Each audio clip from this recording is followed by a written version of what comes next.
આણંદ જિલ્લામાં વન અને પર્યાવરણ વિભાગના માર્ગદર્શન હેઠળ 77મા વન મહોત્સવ 2026ની જિલ્લા કક્ષાની ઉજવણી ખંભાત ખાતે ઉત્સાહભેર યોજાઈ હતી।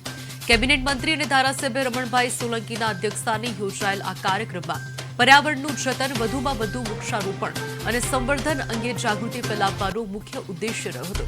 કાર્યક્રમ દરમિયાન મંત્રીશ્રીએ વૃક્ષોના ઉછેર અને નિયમિત સંભાળની જવાબદારી નિભાવવા પર ભાર મૂક્યો હતો। આ પ્રસંગે સાંસદ મિતેશભાઈ પટેલ, ખંભાતના ધારાસભ્ય ચિરાગભાઈ પટેલ તેમજ વન વિભાગના અધિકારીઓની ઉપસ્થિતિમાં મહાનુભાવોના હસ્તે વૃક્ષારોપણ કરવામાં આવ્યું હતું। ઉપસ્થિત નાગરિકો અને વિદ્યાર્થીઓને હરિયાળું અને સ્વચ્છ પર્યાવરણ જાળવવા માટે વધુમાં વધુ વૃક્ષો વાવવા અપીલ કરવામાં આવી હતી।